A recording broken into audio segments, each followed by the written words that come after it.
आता असं होतं ना, कधी कधी रोज सकाळी उठतो तेव्हा मी असा विचार करतो, देवाला जेव्हा पाया पडतो तेव्हा मी आता काय मागू. म्हणजे लाज वाटली पाहिजे मला आता अजून काहीतरी मागताना देवाकडे. जे त्यांनी सगळ्यात मोठं गिफ्ट दिलं त्याच्या पलीकडे मी काय मागू.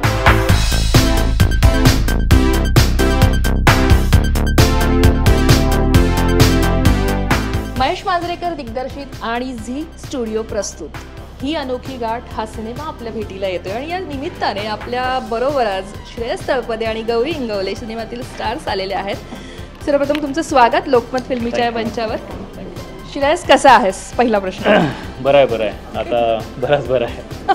आणि आम्हाला खूप छान वाटतंय आणि बेसिकली तू मराठी सिनेमा करतोयस, सिनेमात दिसतोयस आणि तसं आम्ही म्हटलं तर सिरियल केली आहेस पण सिनेमा तसा खूप दिवसांनी असं तुझा येतोय आमच्या भेटीला. तू किती एक्सायटेड आहेस आपल्या माहेरात परत आल्यावर. नाही खूपच. मला वाटतं एस्पेशली जे 2 महिने जे काय घडलं आणि त्याच्यानंतरचं वातावरण जे होतं त्याच्यामध्ये एक सिनेमा रिलीज होणं ही such a nice positive welcome change for me. Extremely pleasant surprise in fact की जेव्हा मला झीनी सांगितलं की आपण असं आता 1 मार्चला ही अनोखी गाठ रिलीज करतो आहे. I was extremely happy. आणि त्याचं कारण असं की महेशदाबरोबरचा माझा पहिला सिनेमा आहे हा. ह्याच्या आधी मी जे त्याच्याबरोबर काम केलं ते निदानमध्ये आम्ही सगळ्यांनीच अगदी छोटी छोटी भूमिका सगळ्यांनी केली होती. पण सिनेमा ॲज सच माझा त्याच्याबरोबरचा पहिला आहे. झी बरोबरचं म्हणजे खूप जुनं नातं आहे पण झी स्टुडिओजबरोबरचं खरं तर माझं हे पहिलं कोलॅबोरेशन आहे. सो आणि त्यातून ज्या पद्धतीचा सिनेमा आहे तो रिलीज होताना बघून मला आनंद आहे. कारण आय थिंक यूथ सगळ्यात जास्त रिलेट करेल तर ते या सिनेमाबरोबर इज वॉट आय फील. कारण हिचं जे कॅरेक्टर आहे गौरीचं दॅट रिप्रेझेंट्स द यूथ. त्यांची लँग्वेज, त्यांची बॉडी लँग्वेज, त्यांचा ॲटिट्यूड, त्यांचं प्रॅक्टिकल अप्रोच आणि त्यात थोडासा जो माझा थोडा वयस्कर मुलगा म्हणूया आपण किंवा पुरुष या दोघांचं कॉम्बिनेशन नक्की काय घडवून आणतं असा हा सिनेमा आहे. सो आम्ही शूट करताना पण खूप एक्सायटेड होतो आणि आता रिलीज होताना तर खूपच जास्त एक्सायटेड होतो. गौरी, श्रेयससोबत सिनेमा करतेस आणि आधीपासून आपण फॅन असतो एखाद्याचे. आपण सिनेमे पाहिलेले असतात, आपल्याला काम आवडत असतं आणि अशा एखाद्या व्यक्तीबरोबर आपण सिनेमा करतोय, सिल्वर स्क्रीन शेअर करतोय. सो तो अनुभव आणि तो आनंद काही वेगळाच असतो. आणि पण माणूस म्हणून पण जेव्हा तो ॲक्टर कळायला लागतो ना तेव्हा आणखीन वेगळा आनंद असतो. कसा होता अनुभव सिनेमाचा. खूप मस्त होता. कारण श्रेया सरांबरोबर काम करायचं तीच एक मोठी फॅन मोमेंट होती मला. म्हणजे मला जेव्हा कळलं तेव्हाच मी म्हणजे वो अशी होते मी. कारण त्यांचे ओम शांती ओम असो, गोलमाल अगेन असो, मी मोठे झालो आहे पिक्चर बघून. पण आम्ही जुने झालो थोडक्यात. पण ती एक फॅन मोमेंटच होती माझ्यासाठी. आणि फर्स्ट डे जेव्हा आम्ही एकत्र सुरू केलं सगळं शूट वगैरे तेव्हा मी त्यांनी इतकं कम्फर्टेबल फील करवलं. तसं ओके हां ठीक आहे असं वाटलं. म्हणजे ती फॅन मोमेंट, एवढी एक्साइटमेंट आणि ते कम्फर्ट मिळून खूप छान वाटलं. ह्याच्यावर मला एक किस्सा आठवला. आम्ही ओम शांती ओम शूट करत होतो आणि आम्ही सगळे लंच टाईमला शाहरुखच्या रूममध्ये एकत्र बसून सगळे जेवायचं. म्हणजे एव्हरीबडी ऑल दी ॲक्टर्स वगैरे. सो तेव्हा असंच काहीतरी दिलवाले दुल्हनियाचा विषय निघाला आणि आम्ही बोलत होतो आणि मी त्याला म्हणालो की हो यार माझ्या नाटकाचे दौरे होते आणि मी ती फिल्म सगळ्या भावंडांबरोबर बघितली होती आणि मग मी खूप मिस केलं नंतर दौऱ्यावर गेलो तेव्हा. आणि मग दीपिका पण बोलली की हो यार मी पण ती बघितली होती सगळ्या भावंडांबरोबर आणि मी तेव्हा 8th स्टँडर्डमध्ये होते. शाहरुख बोलला गेट आउट राईट नाव. तसं मोमेंट आहे माझ्यासाठी. अरे बापरे, we have grown up watching. नाही पण खूप शिकायला मिळालं मला त्यांच्याकडून काम करताना.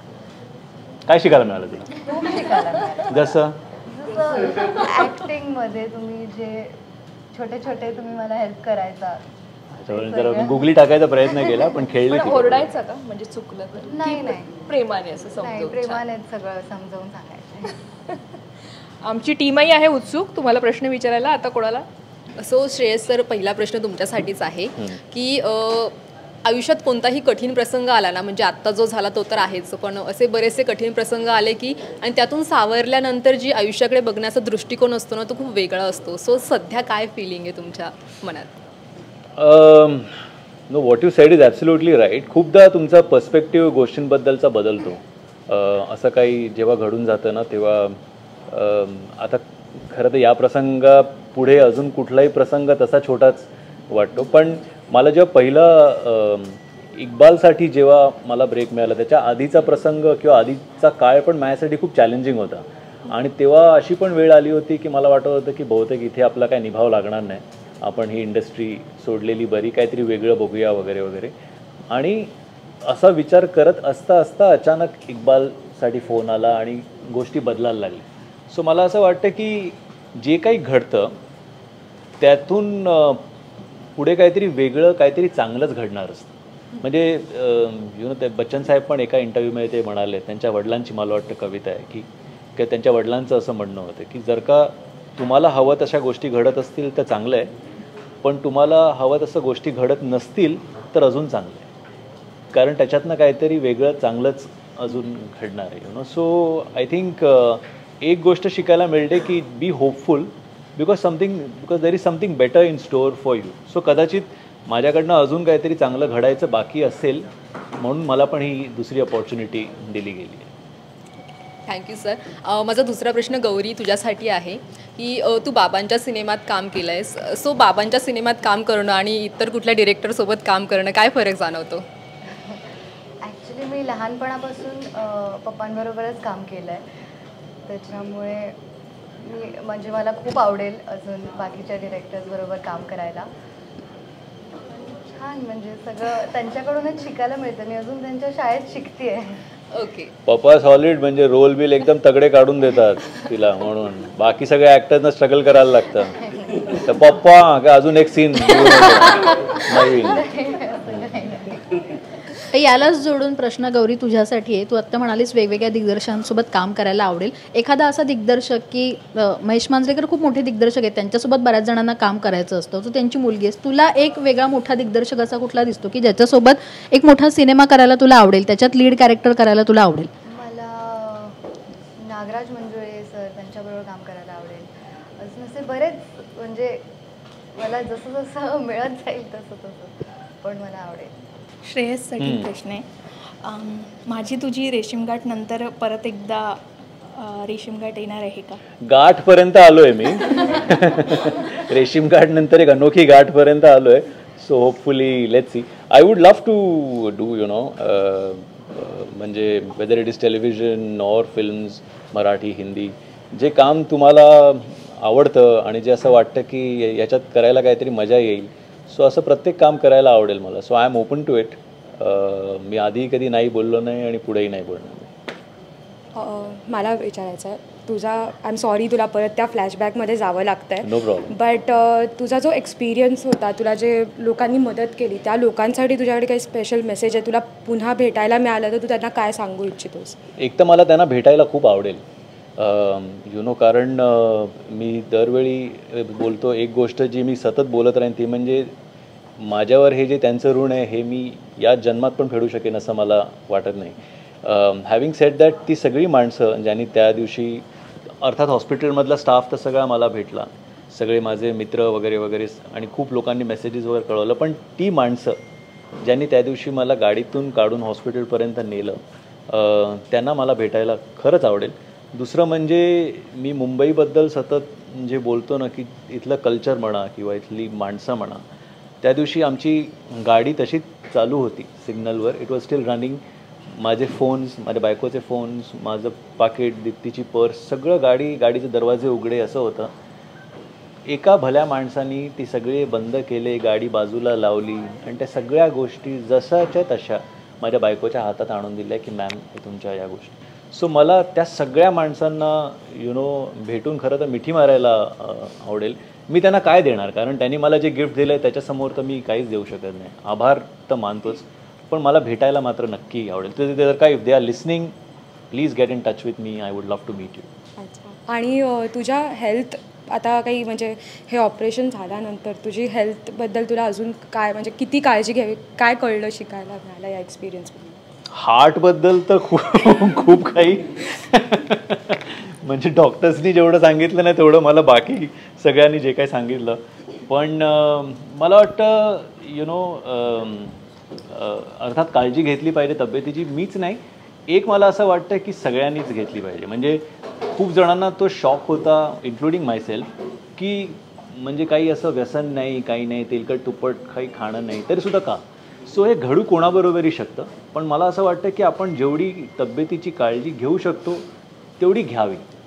प्लीज आपण तब्येतीला जेवढं आपण ग्रँटेड घेतो तेवढं घेऊ नये. कारण म्हणजे एक मला डॉक्टरने सांगितलं की because I had a discipline lifestyle, म्हणून माझ्या बॉडीनी ॲटलिस्ट मला 1.5 ते 2 तास दिले. बऱ्याचदा आपण असं बघतो की इमिडिएट अटॅक आला आणि माणूस तिथल्या तिथे अनफॉर्च्युनेट इन्सिडेंट झाला. पण at least my body gave me some time because माझं वर्कआउट होता, एक डिसिप्लिन लाईफस्टाईल होती. सो ॲटलिस्ट मला वाटतं की आपण तब्येतीकडे, हेल्थकडे ग्रँटेड न घेता 3 महिन्यातनं 6 महिन्यातनं एक चेकअप केला तर बरं आहे. माझा प्रश्न सरांना आहे. सर, तुम्हाला जे जीवनदान मिळालं त्याचं श्रेय तुम्ही तुमच्या हेल्दी लाईफस्टाईलला पण देत आहे.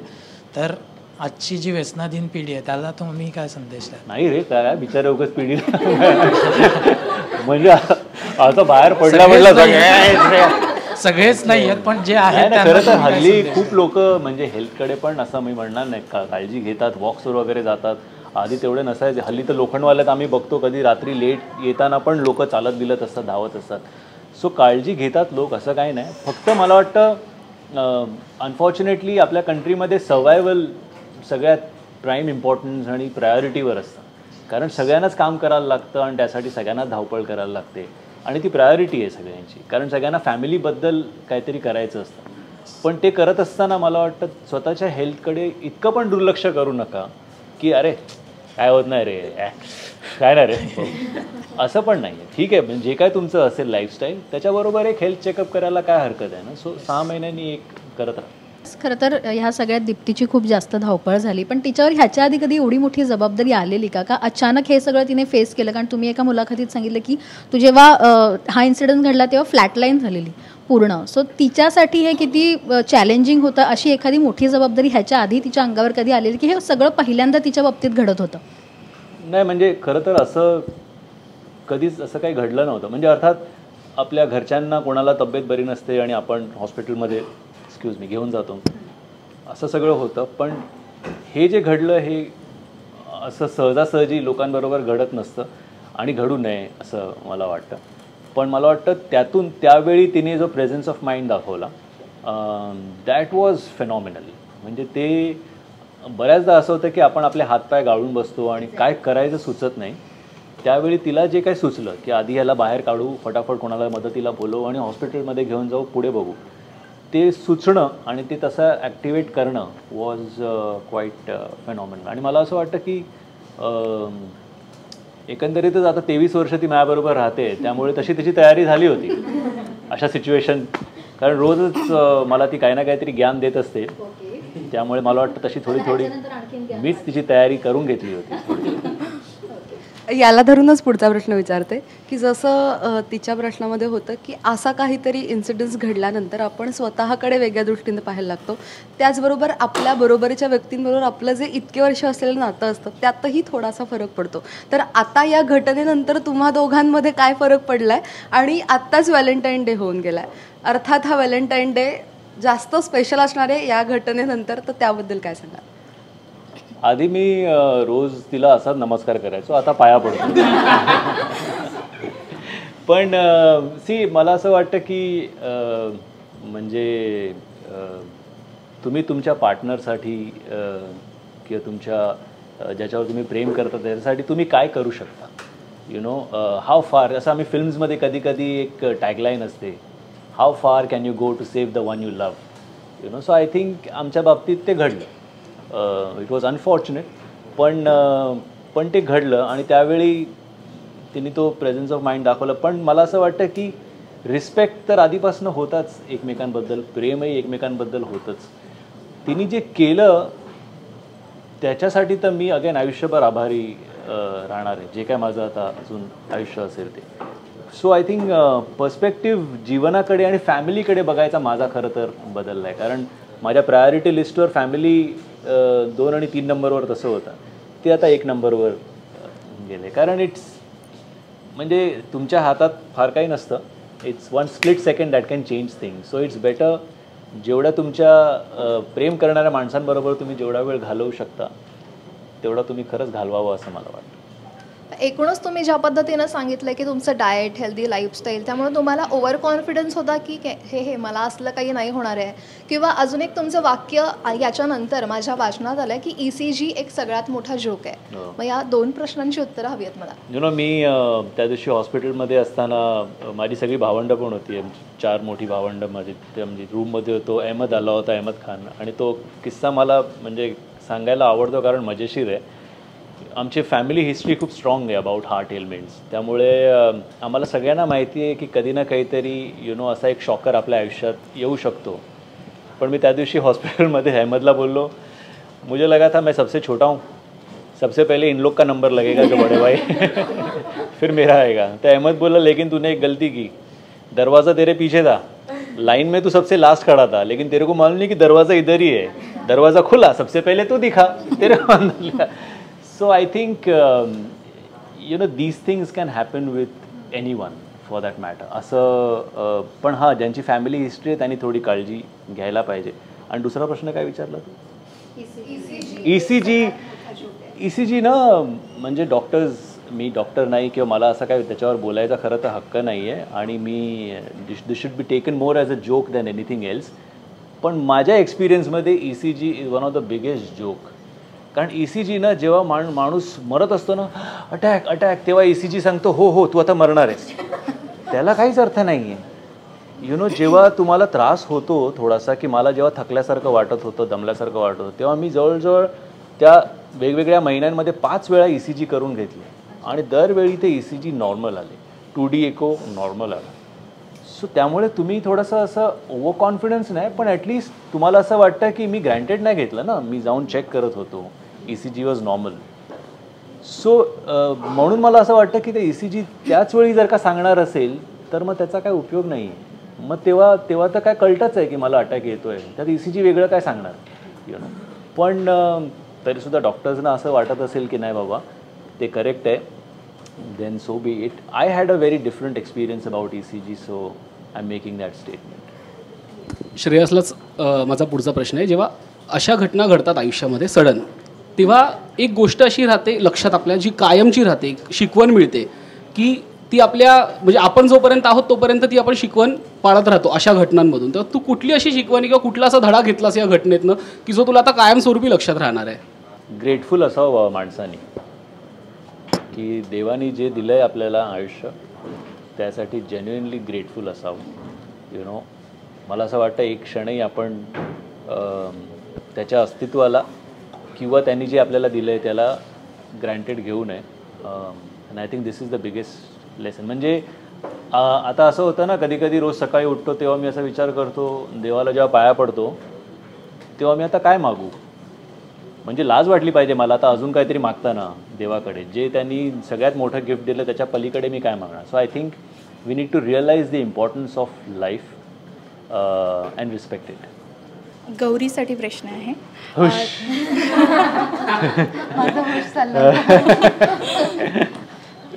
खऱ्या आयुष्यात कधी कोणाशी अशी गाठ पडली का की ज्याचा तू खूप राग केलास किंवा खूप प्रेम केलास? असं काय केलं? आवडलं कोणीतरी तुला, म्हणजे खऱ्या आयुष्यात तुला कोणी आवडलं? सांग बघू गौरी, का मी सांगू? इंडस्ट्रीतला क्रश, ती गाठ म्हणूया आपण, तशी गाठ इथेच बसली आहे. नाही खरंच माझा क्रश होता, आहे. तू मला सांगितलं तसं सांगू का? बिचारी बोलून फसली. नाही असं काही अजून तरी नाही. ओके, माझा ओके पुढचा प्रश्न गौरी. गौरी जो क्रश होता ना, आता तिला मला क्रश करावं असं वाटतंय सध्या. प्रश्न गौरी आणि म्हणजे तसं दोघांसाठी पण आहे की असं म्हटलं जातं की ज्यांची फिल्मी पार्श्वभूमी आहे, ज्यांच्या कुटुंबातले लोक ऑलरेडी या इंडस्ट्रीत आहेत, त्यांना या इंडस्ट्रीत वावरणं सोपं जातं. सो तुम्हाला दोघांचा एक्सपिरियन्स कसा आहे की तुम्हाला कामं मिळणं इझी झालं कारण तुमच्या घरातलं ऑलरेडी कोणीतरी या क्षेत्रात आहे म्हणून? ते तर पप्पाच डिरेक्टर आहेत. सांग. दोघांसाठी पण आहे, श्रेयस सर तुमच्यासाठी पण. मला आम्ही ना लहानपणापासून म्हणजे पप्पांचं कोणतंही शूट असो आम्ही आई आणि पप्पा आम्हाला सेटवर घेऊन जायचे, त्यामुळे लहानपणापासून आम्ही सेटवर भरपूर आहोत. आणि मी ॲक्च्युली माझी स्टोरी म्हणजे माहिती आहे की नाही तुम्हाला माहिती नाही, पण मी एका डान्स कॉम्पिटिशनमध्ये होते चकधूम घेऊन, कलर्स हिंदीवर होती ती, आणि पप्पांनी त्याच्यात पाहिलं मला आणि तेव्हा त्यांनी मला कुटुंबामध्ये घेतलं. सो असं माझी जर्नी सुरू झाली इथे. नाही ऑफकोर्स ही म्हणजे स्टार सन्स किंवा स्टार किड्स ज्यांना आपण म्हणतो त्यांच्यासाठी काही गोष्टी डेफिनेटली सोप्या असतात, प्रश्नच नाही. म्हणजे हिंदीत तर अगदी जिवंत उदाहरणं आहेत यु नो आपल्यासमोर. मराठीमध्ये तेवढं मला वाटतं नाही आहे, पण तरी त्यांच्यासाठी एक मार्ग सोपा असतो, एक एंट्री पॉईंट ज्याला आपण म्हणतो ना ते सोपं असतं. When we were let's say doing theatre, त्यावेळेला टेलिव्हिजन पण तेवढं नव्हतं, त्यामुळे थिएटर आणि फिल्म्स अशा दोनच गोष्टी होत्या. त्यामुळे घरच्यांना खूप टेन्शन असायचं की होणार काय बाबा याचं, कारण फिल्म्समध्ये निभाव लागणं तर म्हणजे खूपच कठीण, आणि हा कुठे जाणार फिल्म्समध्ये, ह्याला कोण घेणार आहे फिल्म्समध्ये, असं पण जे काय असतं ना सगळ्यांचं बाकीच्यांचा कॉम्प्लेक्स. सो त्यामुळे मला असं वाटतं की त्यांना entry point is easy or rather easier compared to anybody else. पण having sed that eventually audience decide करतं यु नो की याला कितपत आपण झेलायचं आहे आणि बाकीच्यांना किती बघायचं आहे. तुमचं कामच फायनली ते बोलतं. सो त्यामुळे मला कधी त्या गोष्टीचा काही रागही आला नाही किंवा भीतीही वाटली नाही, किंवा मी त्याचा फार विचारही करत नाही, कारण तिकडे जर का माझ्या एनर्जीज मी फोकस केलं तर माझ्या कामावर मी कधी लक्ष देणार ना. सो ते तर आहेच, त्यांना आहे. आता त्याच्याबद्दल कंप्लेन करून चिडचिड करून काय फायदा आहे. सो ठीक आहे बाबा, ते तुझं लाईफ आहे, ते माझं लाईफ आहे. At the end of the day I know I will be far more satisfied than a person who is getting it on a platter. कारण त्याच्या मनामध्ये किती झालं ना तरी तो ते मनातनं बाहेर नाही काढू शकत की मला हे माझ्या वडिलांमुळे मिळालं आहे. आणि मला किती झालं ना तरी मला त्या गोष्टीचा अभिमान असेल की बॉस मी जिद्द करून फाईट करून स्वतःहून या गोष्टी मिळवल्या आहेत. सो आय थिंक हे जी गोष्ट माझ्याकडे आहे त्यांच्याकडे नाही आहे. श्रेयस, तू मराठीत आहेसच, हिंदीतही तितकीच तगडी बॅटिंग तू केलीस, मोठमोठ्या ॲक्टर्सबरोबर कामं केलीस. मला एक तुला विचारायचं आहे, आपण ॲक्टर म्हणून आपल्याला प्रत्येकजण माहीत असतो, पण काम केल्यानंतर तिथे वावरल्यानंतर माणूस म्हणूनही कळत जातो. तर मला बॉलिवूडमधली अशी काही माणसं जी तुला भेटली, ॲक्ट्रेस, पण त्यातली माणसं जी तुला भेटली, तुला अधिक आवडली आणि तुला खास त्यांच्याविषयी इथे आज बोलावं असं वाटतं अशी कोण? शाहरुख आहे, अक्षय कुमार आहे, आणखीन बरेच आहेत. जितके तू सिनेमे केले सगळेच मोठे स्टार्स होते. मला वाटतं अक्षय कुमार एक असा माणूस आहे ज्या ॲक्टर्सबरोबर मी कामं केलेले आहेत की जो काय म्हणतात ॲक्टिंग करताना तेवढाच कॉम्पिटिटिव्ह असतो. ओके, की तो ॲज अन ॲक्टर तो कम्पीट करतो की नाही माझा सीन बेटर व्हायला पाहिजे, ओके याच्यापेक्षा मी बेटर दिसायला पाहिजे. He is a competitor, he is a fighter, आणि which is absolutely fair. I love him for that. कारण तो तसं करतो म्हणून तुम्ही पण टोजवर असं मी म्हणणार मी पण चांगलं करणार. पण ॲट द सेम टाईम जेव्हा माणूस म्हणून तुम्हाला गरज पडते तेव्हा तो मित्र म्हणून तसाच तुमच्या पाठीशी उभा पण राहतो. So I think he quality जी त्याच्यामध्ये आहे ती बाकीच्या लोकांमध्ये नाही असं नाही, पण त्याच्यामध्ये जरा जास्त प्रमाणात आहे असं मला वाटतं. शाहरुख कसा वाटतो तुला? Shahrukh again you know when we were working त्यावेळी one of the most secure actors असा शाहरुख आहे. तो म्हणजे कम्पीट करत असेल पण ॲटलिस्ट माझा अनुभव असा होता की तो काय म्हणतात त्याला मला सांगायचा की हा पंच तू घे यू नो, किंवा फराला सांगायचा की ये लाइन श्रेयस को बोलने दे वो ज़्यादा मज़ा आएगा, instead of me saying it let him say it. So ते त्याची जी ती क्वालिटी आहे ना ती वेगळीच आहे. आणि त्याच्यामुळे जी काय आमची केमिस्ट्री होती किंवा इवन आजही जर पप्पू आणि ओमबद्दल काय बोललं जातं तर त्याच्यामध्ये त्याचा वाटा खूप मोठा आहे असं मला वाटतं. की ही इज व्हेरी सेक्युअर. त्याला ती इन्सिक्युरिटी नाही आहे की श्रेयसनी 2 एक्स्ट्रा पंच मारले तर लोक त्याला जास्त टाळ्या देतील, कारण त्याला माहिती आहे at the end of the day Shahrukh Khan film त्याची आहे. सो तो सेन्स त्याला आहे आणि म्हणून तो यु नो बाकीच्यांना कम्फर्टेबल करणं आणि फिल्मसाठी काय चांगलं आहे ते करणं is what he is all about. पुष्पामुळे अल्लू इतका श्रेयसही आमच्यापर्यंत जास्त पोचला, मला वाटतं किंबहुना जास्त पोचला, आणि आपला असल्यामुळे तो अधिक पोचला. पण मला असं वाटतं तू साऊथमध्ये मग एक्सप्लोअर का नाही करत स्वतःला? म्हणजे हा आम्हाला प्रत्येकालाच पडलेला प्रश्न आहे, कारण ॲक्टिंग आहे, आवाज तर आहे, आणि तिथे तुझे फॅनही आता झाले असतील क्रिएट या याच्यामुळे. हा म्हणजे फीचर्सही आहेत. सो साऊथ एक्सप्लोअर नाही करत, आणि अल्लू सोबतचा तुझा अनुभव कसा होता? मी खरं तर म्हणजे to answer your other question, मी साऊथची एक फिल्म आता करतोय, जी एक म्हणजे कन्नडा प्रोडक्शन आहे ते, but they are doing it in Hindi and other South Indian languages as well. ती टीम सगळी साऊथची आहे, त्यात काही तेलुगू ॲक्टर्स आहेत, तमिळ ॲक्टर्स आहेत, कन्नडा ॲक्टर्स आहेत, आणि मी आहे. सो ती फिल्म आता करतोय, आणि ती होपफुली या पावसाळ्यामध्ये वगैरे रिलीज होईल. दुसरं म्हणजे मी अल्लू अर्जुन यांना अजूनपर्यंत भेटलो नाही आहे. मला आवडेल त्यांना भेटायला, पण जेव्हा डबिंग करत होतो मी, ती डबिंगच्या आधी जेव्हा मी पुष्पा बघितली तेव्हा मला फिल्म म्हणून प्रचंड आवडली, आणि तेव्हा ऑब्व्हियसली डब करताना असं काही माहीत नव्हतं किंवा कसं काही ध्यानीमनी नव्हतं की असं काहीतरी त्या फिल्मचं होणार आहे. फक्त एवढंच होतं की अल्लू अर्जुननी स्क्रीनवर जी मेहनत केली आहे ती माझी जबाबदारी होती की त्याला कंप्लीट जस्टिस करून देणं थ्रू माय व्हॉईस, कारण माझ्या हातात तेवढंच होतं.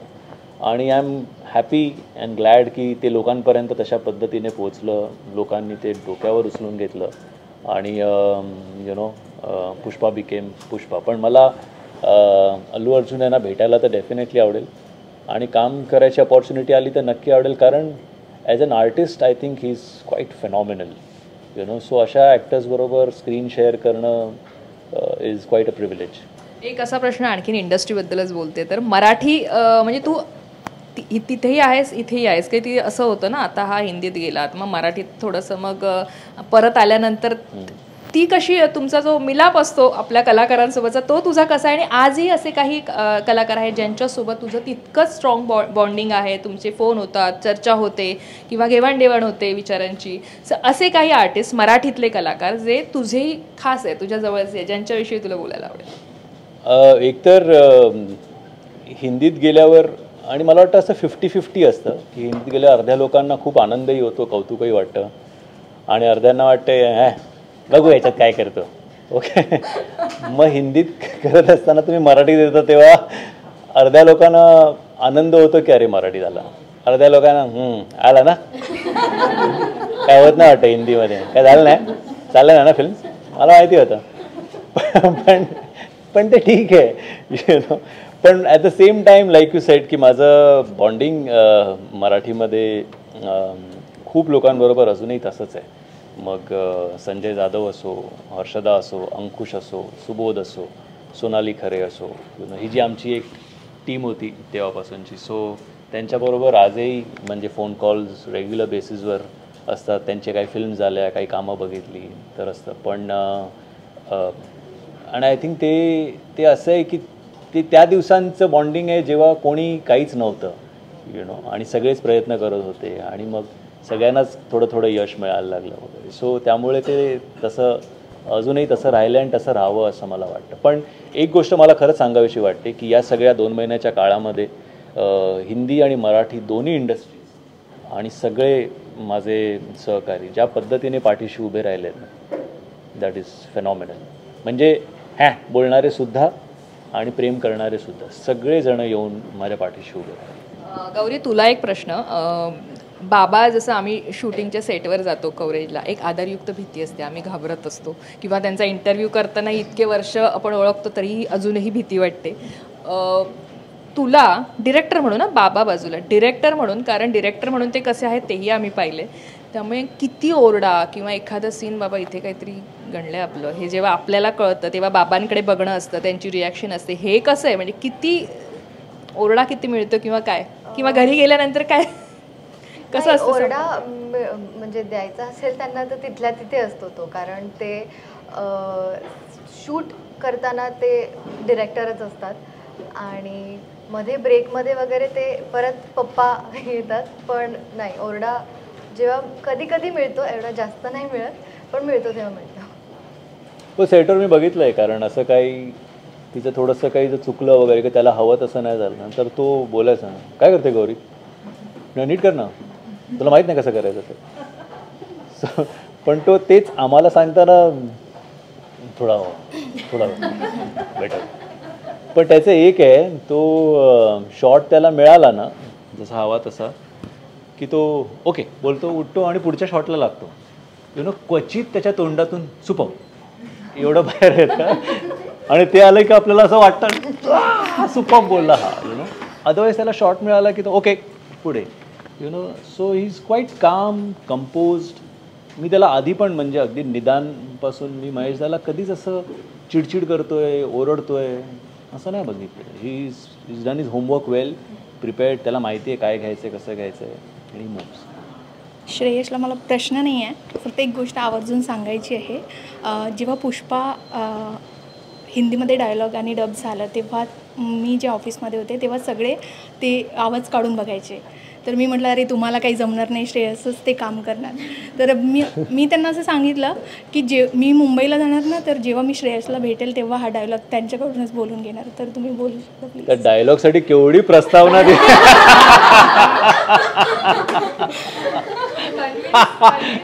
डायलॉगसाठी. अच्छा, अरे बापरे. काय होता बरं. एनिवेज तो तिकडे थोडा वेगळा येतो. बट पुष्पा नाम सुन के फ्लावर समझे क्या? फ्लावर नहीं, फायर है मैं. ॲक्च्युली या डायलॉगचा एक किस्सा असा आहे की मी एकदा ते मी रोज सकाळी जायचो डबिंगला, आणि एकदा मी शूट संपून संध्याकाळी गेलो होतो आणि एक नॉर्मल सीन होता तो मी केला. आणि मग ते मला बोलले की सर ट्रेलर उनको चाहिए, उसके लिए ये डायलॉग करना है. सो मग मी तो डायलॉग रेकॉर्ड केला, फ्लावर समजे क्या फ्लावर नाही फायर आहे. आणि मी केला आणि मी घरी गेलो. But I was not completely satisfied. तो मी त्यांना रात्री फ़ोन केला कि सर वो भेजा क्या आपने डायलॉग? तो बोला क्यों, क्या हुआ? मतलब मैं कल अर्ली मॉर्निंग आता हूँ, I come at 6 o'clock in the morning, fresh voice. आज का दिन भर का वॉइस है ना वो टायर्ड, तो वो मत यूज़ करना आप, मैं कल सुबह आके रिकॉर्ड करके देता हूँ. So I went again in the morning आणि तो डायलॉग मी परत रेकॉर्ड करून त्यांना दिला फ्रेश वॉइसमध्ये. आणि ते बोलले की हां अब बात बनी ना, अब वो लगता है कि वो डायलॉग है. And then that is what they send. So I was happy की मला ती एक अपॉर्च्युनिटी मिळाली परत करायला. श्रेयस सर, आणखी एक माझा हा शेवटचा प्रश्न आहे की MTRला प्रेक्षक भरपूर मिस करतायत, पण बरेच दिवस मालिका चालली, बंद होऊन पुन्हा सुरू झाली, पण या सगळ्या जर्नीमध्ये आत्ता सर्वात जास्त तुम्ही कोणाला मिस करताय सेटवरती? मी खरं सांगू तर तो सेट खूप मिस करतो. म्हणजे अजय मयेकर असो, प्रार्थना बेहरे असो, आमची मायरा असो, संकर्षण कराडे असो, किंवा आमची जी फॅमिली असो, प्रदीप काका असो, आनंद काळे. आय डोंट नो, म्हणजे मी खरं तर असं एक्सपेक्ट केलं नव्हतं की अशा पद्धतीचं बॉन्डिंग होईल आमच्या सगळ्यांचं. आणि बाकी तर ऑलमोस्ट 25-25 दिवस काम करायचे, मी तरी एक 12 दिवस वगैरे असायचो. पण ते 12 दिवस I use to look forward to those 12 days 15 days की जी धमाल असायची. आणि Ajay is one of those directors ज्यांनी मला कधीच असं जाणवू दिलं नाही की आपण डेली सोप करतो आहे. तो खूप शांतपणे आणि खूप माझ्या कलेने घेऊन तो काम करत होता. त्यामुळे मला प्रचंड आवडलं आणि म्हणूनच ते दिसलं स्क्रीनवर की सगळे जे खुश होते ते स्क्रीनवर आमचं तसे ते हॅपीनेस दिसायचं आणि लोकांना ते जास्त अट्रॅक्ट करायचं. सो अनफॉर्च्युनेटली ती मालिका चॅनलनी डिसिजन घेतलं बंद करायचं. But I would really love it जर का परत ही टीम एकत्र येऊन आम्ही जर का काम करू शकलो तर मला खरंच आवडेल. पण या सगळ्यामध्ये संकर्षणची आणि तुमची जी मैत्री होती ना ती लोकांना फार आवडली होती. सो हा बॉन्ड कसा आहे, रिअल लाईफमध्ये कसा बॉन्ड आहे? आय गेस तसाच आहे. कारण आम्ही खरं तर स्क्रीनवर जसे होतो ते आम्ही तसेच आहोत दोघं. अदरवाईज पण आम्ही जेव्हा गप्पा मारतो तेव्हा साधारण तशाच गप्पा असतात. आणि म्हणूनच ॲक्च्युली सीन्स आमचे लिहिलेले असायचे, पण ज्याला आम्ही किडे म्हणतो ना ते संकर्षणमध्ये पण तेवढेच आहेत आणि मॅथ पण तेवढे आहेत. म्हणून मग ते काही गोष्टी फुलत जायच्या. मग तो काही बोलायचा, मग मी काही बोलायचो. आणि अजय आम्हाला खूप सांगायचं अरे बस करा एवढं नको आहे वगैरे. पण आय गेस ती जी गंमत होती ती, आणि बिकॉज आय थिंक त्याला कारणीभूत संकर्षण जास्त आहे. कारण तो अतिशय प्रेमळ माणूस आहे आणि खूप म्हणजे त्याचा एखादा त्याच्या कोणावर जर का जीव आला ना, मग मुलगा मुलगी कोणी असो, मुलींचं मी सांगू शकत नाही, पण खूप जीव ओततो तो त्या माणसावर आणि म्हणून तो त्याला ज्या माणसं जी आवडतात त्यांच्यावर खूप आनंदाने काम करत असतो तो.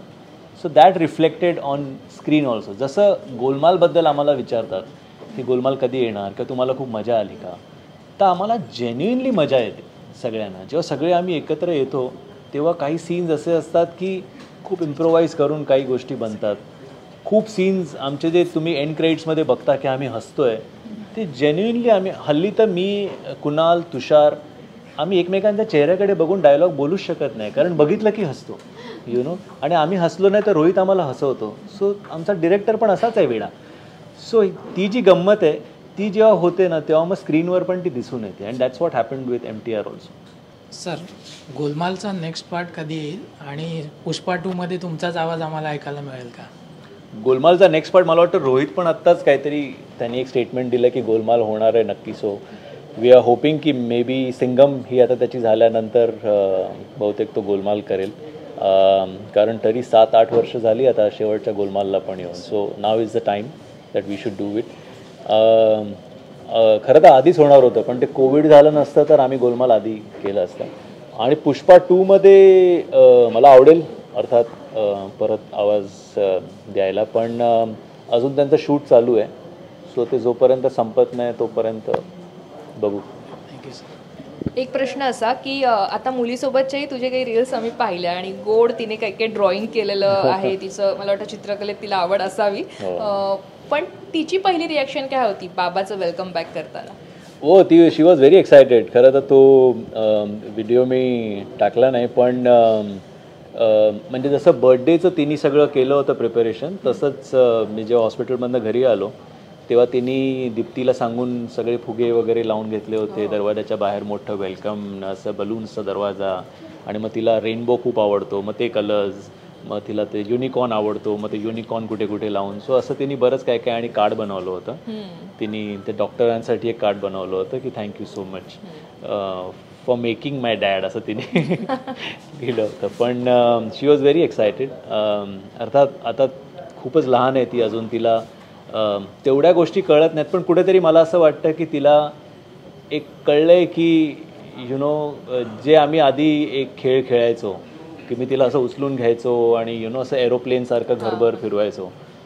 सो ते झाल्यापासून तिने मला आजपर्यंत सांगितलं नाही की डॅडा आपण एरोप्लेन करूया. म्हणजे somewhere she is understood certain things, तिच्या समज तिची जेवढी आहे त्याप्रमाणे. But she was very excited to see me back home. मी एक मुलाखत पाहिली होती लक्ष्मीकांत बेर्डेंची, की त्यांनी सांगितलेलं की सलमान खानच्या वेळेस हम आपके है कौन ते शूट करत होते त्यावेळेस सलमान खान घाबरायचा लक्ष्मीकांत बेर्डेंना, की ह्यांच्याबरोबर सीन त्यांना सांगितलेलं की मराठी ॲक्टर आहेत ना ते जरा जपून. मग एकदा त्यांनी सलमान खानना समजावलं की मी सांगतो तुला कसं करायचं. असा काही तुझा एक्सपिरियन्स आहे का की हिंदीबरोबर ॲक्टर्सबरोबर काम करताना की मराठी ॲक्टर्सना हिंदी इंडस्ट्रीमध्ये किती मान तर खूप आहे definitely, because most of the actors come from a theatre background. त्यामुळे त्यांना ही आयडिया असते की तो कलाकार म्हणून कसलेला असतो. त्यामुळे ह्याच्याबरोबर सीन करताना आपण पण तेवढंच अलर्ट असायला हवं. अर्थात जे जुने जाणते कलाकार आहेत त्यांचं असं होत नाही, कारण त्यांचा पण तेवढाच एक्सपिरियन्स दांडगा आहे. मग whether it is Ajay Devgn और अक्षय कुमार और अदर बिगर ॲक्टर्स. सो पण येस, मराठी कलाकारांना रिस्पेक्ट पण असतो आणि थोडेसे घाबरून पण असतात. हॅव्हिंग सेड दॅट, मला असं वाटतं की लक्ष्मीकांत बेर्डे, लक्षा मामा वॉज अ फेनॉमिनल ॲक्टर. म्हणजे त्यांच्यासमोर स्क्रीनवर उभं राहणं हिंदी कलाकारांनाच नाही तर मराठी कलाकारांनाही तेवढीच भीती वाटायची, कारण ही वॉज सो स्पॉन्टेनियस आणि ते कुठल्या सीनमध्ये कधी काय ॲडिशन घेऊन निघून जातील ते तुम्हाला कळणार पण नाही. की तुम्ही तुमच्या लाईन्स करताय, तुम्ही विचार करताय की आता ह्याच्यानंतर बहुतेक लक्षामामा काहीतरी म्हणतील, तिथे काही न बोलता शेवटला काहीतरी एक ते पंच लाईन टाकतात आणि निघून जातात. So I think he was a phenomenal actor. So त्यांच्याबरोबर खरं तर तुलना किंवा बरोबरी होऊ शकत नाही. पण येस, हॅव्हिंग सेड दॅट एकंदरीत मराठी कलाकारांना जरा in terms of respect there is a lot more respect in every industry. Okay Gauri, माझा प्रश्न तुला आहे की तुझं डान्सचं पॅशन आम्हाला माहितीच आहे, तू विशारद आहेस, पण आत्तापर्यंत जर तुझे सिनेमे पाहिले तर त्याच्यात अभिनय आणि डान्स असं दोन्ही समीकरण असतं. हे समीकरण तू आता ह्याच्या पुढे कधी ब्रेक कधी करणार आहेस? जेव्हा काहीतरी वेगळं येईल मला तेव्हा, आणि त्याच्यात डान्स नसेल तरी मला ॲक्च्युली आता जस्ट आम्ही निरवधी म्हणून एक जी फिल्म अनाऊन्समेंट केली होती, त्याच्यात म्हणजे आता मी डान्स नाही आहे पण काहीतरी आहे. श्रेयसला इतके वर्ष आता ओळखते ना, म्हणजे अगदी मला वाटतं तुझी मालिका चालू होती तेव्हापासून आम्ही पाहायचो ठाण्याला, मुलुंडला. तर मला एक प्रश्न विचारायचा आहे, अनोखी गाठमध्ये तुझा जो लुक आहे तो असा 40शीतला वगैरे असा 45शीतला एजेड माणूस आहे, पण आत्ता आम्ही जे तुला पाहतोय म्हणजे तू इतक्या सगळ्यातनं बाहेर आल्यावर पण तू यंग दिसतोयस, आणि जे तू मला वाटतं आतून फील करतोस ते चेहऱ्यावर आपल्याला दिसतं असं नेहमीच म्हणतात. पण मला असं म्हणायचं की तू आत्तापर्यंत जे तुझे सिनेमे पाहिले ना तर तू असा गुड बॉय असाच आम्हाला दिसलायस, पण जेव्हा कॉलेज लाईफ तुझं होतं तू तसाच गुड बॉय होतास की मिस्चिवियस होतास, तूही खटाळ होतास, तुझे दिवस ते कसे होते? आज आठवताना कसं वाटतंय ते सगळं बॅक? नाही, मिस्चिवियस होतो यु नो, आणि आम्ही सगळे ॲक्च्युली नाटकामध्ये जी गँग होती आम्ही खूपच म्हणजे मस्त. आमची ती जी रूम होती साधारण असाच मोठा आमचा हॉल होता ड्रामाचा, आणि ते आमचं टेम्पल असल्यासारखं आम्ही वर्शिप करायचो. आणि पण तिकडेच सगळ्यांचे बर्थडेज पण साजरे व्हायचे, सगळे सण पण तिकडे साजरे व्हायचे. सो एकत्रित आम्ही खूप मजा करायचो. हल्लीच मला कोणीतरी म्हणालं की अरे रोज डे. सो रोज डेचं एक आमची आठवण अशी आहे की आमच्या ड्रामा रूममध्ये, बिकॉज ग्राउंड फ्लोअरला होतं, तर जेवढ्या मुलांनी सगळ्यांनी रोजचे जे ऑर्डर्स सांगायचे ना, मेरे 50 रोज 100 रोज वगैरे, ते सगळे आमच्या ड्रामा रूममध्ये येऊन एकत्रित व्हायचे. आणि मग तिकडनं कोणाकोणाच्या ऑर्डर्स आहेत ना ते असे वेगवेगळे करायचे, आणि मग ती त्या मुलींकडे ते फुलं जायची. आता कुठली मुलगी मोजत बसणार आहे का 100 रोज दिले की 150 रोज दिले? एक गुच्छा आला हातामध्ये, हो झालं, तिचं काम झालं. सो त्या 100मधनं आम्ही 25-25 काढायचो, आणि मग ते आमच्याकडनं आम्ही वेगवेगळ्या मुलींना द्यायचो. त्यामुळे आम्हाला ₹1 खर्च करायला लागायचा नाही. असं आमचं इवन आमची जी कॉन्टेस्ट असायची टॅलेंट कॉन्टेस्ट म्हणून, त्यात पासेस प्रत्येक वर्गामध्ये 5 पास देणार असं असायचं. तर ते पण आमचीच पोरं, ड्रामाचीच पोरं जायची प्रोफेसर्स बरोबर, आणि हातामध्ये इथे अशा चिठ्ठ्या ठेवायच्या की या क्लासमध्ये मी आहे तर मला पास मिळाला पाहिजे. तर हातात चिठ्ठी ठेवायचा आणि त्या ग्लासच्या ह्याच्यामध्ये चिठ्ठ्यांमध्ये असं करायचं, आणि मग तो चिठ्ठी काढायचा त्याच्या हातातली, श्रेयस. सो आय गेस अशी खूप म्हणजे कॉलेजच्या दिवसांमध्ये ऑब्व्हियसली आम्हाला कुपन्स मिळायची कॅन्टीनची. सो ते सगळे जे काय म्हणतात फ्रॉड गोष्टी ज्या कॉलेज लेवलपर्यंत तुम्ही करू शकता ते सगळी खूप मस्ती करायचो. पण आय गेस अदरवाईज जेव्हा काम असायचं तेव्हा all of us use to be very sincere about it. मुंबईहून ठाण्या मुलुंडच्या चक्रा तुझ्या फार व्हायच्या पूर्वी, तर तुझं ते नातं खूप आहे, म्हणजे ठाणे मुलुंडकरांना आज ऐकायला आवडेल तुझं ठाण्या आणि मुलुंडशी खूप जवळचं नातं. खूपच. मला इनफॅक्ट पहिल्या त्या इव्हेंटसाठी जेव्हा विचारलं होतं की केळकर कॉलेजमध्ये माझा पहिला इव्हेंट ॲज अ सेलिब्रिटी, तेव्हा मी शैलेंद्र बर्वे आमचा मित्र त्यांनी फोन केला होता, आणि मी त्याला बोललो, शैलू अरे यार मुलुंडपर्यंत कुठे जायचं यु नो कार्यक्रमासाठी? आणि तो बोलला ये रे मी पण असणार आहे. म्हणून मी गेलो, आणि तिकडे माझी आणि दीप्तीची ओळख झाली, आणि त्याच्यानंतर मुलुंड सोडा माझ्या डायरेक्ट ठाण्यापर्यंत, ते पण ठाणा ऑलमोस्ट वसंत विहार तिथपर्यंत माझ्या चक्रा सुरू झाल्या. त्यामुळे never say never you know. पण दीप्ती ठाण्याची असल्या कारणाने माझ्या खूप चक्रा व्हायच्या, आणि मी बऱ्याचदा दीप्तीला ड्रॉप केल्यानंतर ती घरी जाईपर्यंत मी तिथेच कोपऱ्यात गाडी लावायचो आणि मग बोलत बसायचो. आणि बऱ्याचदा मला सासूबाईंनी तिकडे असं बघितलं आहे की अरे इथे काय करतोयस? सांगायचं ते उदय सबनीस आहे ना साबिदा, तो इथेच राहतो. तर मी त्याला फोन करून विचारत होतो घरी आहेस का, तर मी सो असं बऱ्याचदा चालायचं. पण अजून पण त्या चक्रा चालूच आहेत. You know it's been 23 years. Thane खूप बदललं, माझ्या चक्रा त्याच आहेत. माझा गौरीला प्रश्न आहे की तुझ्या दोन्ही सिनेमांमध्ये तुला जे ॲज अ कपल पार्टनर मिळालेत किंवा जे सहकलाकार मिळाले ते तुझ्यापेक्षा वयाने मोठे आहेत, तर तुझं असं मोठे मिळाले तुला, हा, मोठे म्हातारे मिळाले, तर तुझं असं आता होतं का की बाबा जरा मला माझ्या वयाचा कलाकार शोधा, असं होतं का? म्हणजे बाबांना तू खासगीत सांगते का की मला जरा माझ्या वयाचा कलाकार द्या? बिचारी दरवेळी फिल्म आली की कोण नाही, असं काही नाही आहे. ऑब्व्हियसली ते स्क्रिप्ट बघूनच विचार करतात की कोणाला घ्यायचं. त्यामुळे पण नाही, मी पप्पांना असं कधी बोलली नाही आहे की मला एक यंग पाहिजे वगैरे, असं काही नाही. यंग सर यंगच दिसतात, पण ठीक असतं, म्हणजे जे मिळतंय ते. पण नाही, मी छोटा आहे तिच्यापेक्षा. खरं तर माझं वय 1 आहे आणि तिचं 18. पण त्याला जोडून पुढचा प्रश्न आहे की तू मराठी फिल्म्स बघत असशील इतरही, पण असं वाटतं का की तुझ्या वयाच्या या कलाकारासोबत तुला काम करायचं? बघ कुणी असेल मराठीत तुझ्या वयाचे खूप हिरोज आता येत आहेत, तर तुझं काही असं ड्रीम आहे का की मला या हिरोसोबत स्क्रीन शेअर करायला आवडेल? मी असा विचार केला आता ॲक्च्युली, पण सांग आता तू नावांमध्ये नाव घेऊन टाकलंस तरी चालेल. म्हणजे बाबांनाही कळेल पुढच्या फिल्ममध्ये कोणाला कास्ट करायचं आहे. 4-5 नावामध्ये घुसवून टाकते एक नाव. ॲक्च्युली मला खरंच सुचत नाही आता. पण तरी आवडता तुझ्या वयाचा अभिनेता? चांदेकर आहे किंवा अजून कोण आहे, ललित प्रभाकर आहे, अमेय वाघ आहे, आणि हा कोण आहे, आकाश ठोसर आहे, अजून कोण आहे?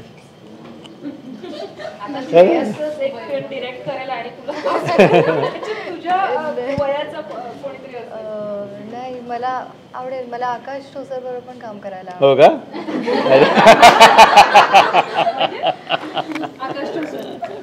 आवडेल. मगाशी जसं तुम्ही म्हणालात की हिंदी इंडस्ट्रीमध्ये मराठी ॲक्टर्सना जास्त रिस्पेक्ट असतो, पण जसं लास्ट टाइम राज ठाकरे साहेब बोलले की तो कुठेतरी रिस्पेक्ट आपल्या मराठी इंडस्ट्रीमध्ये कमी पडतो आहे, मग त्यावेळी त्यावर तुमचं काय म्हणणं आहे? नाही, ते जे बोलले ते अगदी बरोबर आहे, म्हणजे त्याच्यात खरंच काय चूक नाही.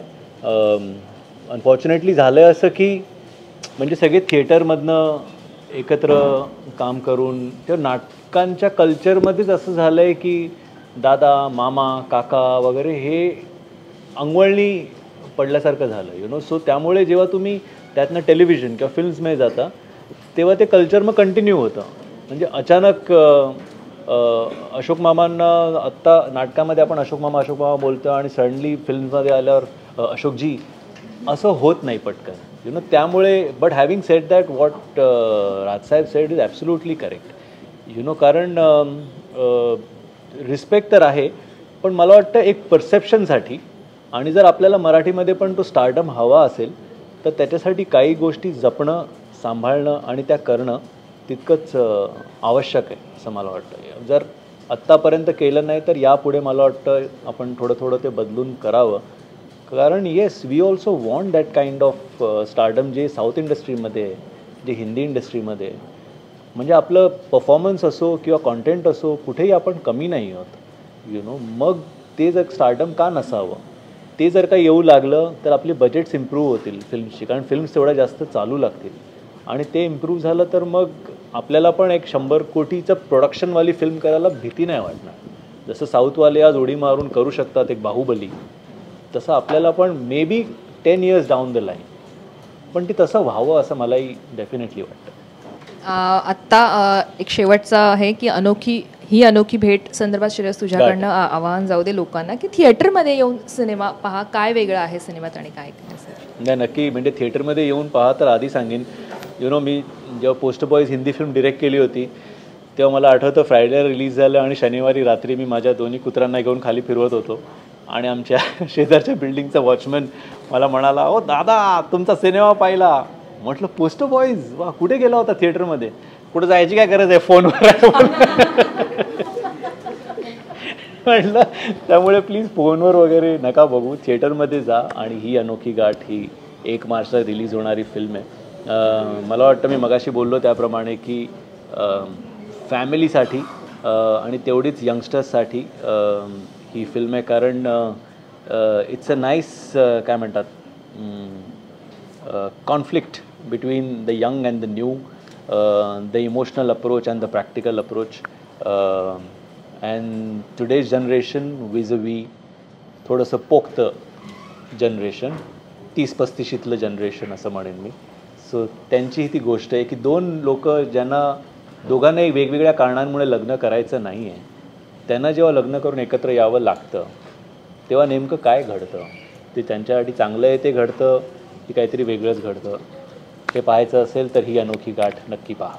खरंच आणि मस्त गप्पा झाल्या, मला वाटतं निवांत गप्पा झाल्या श्रेयससोबत जास्त.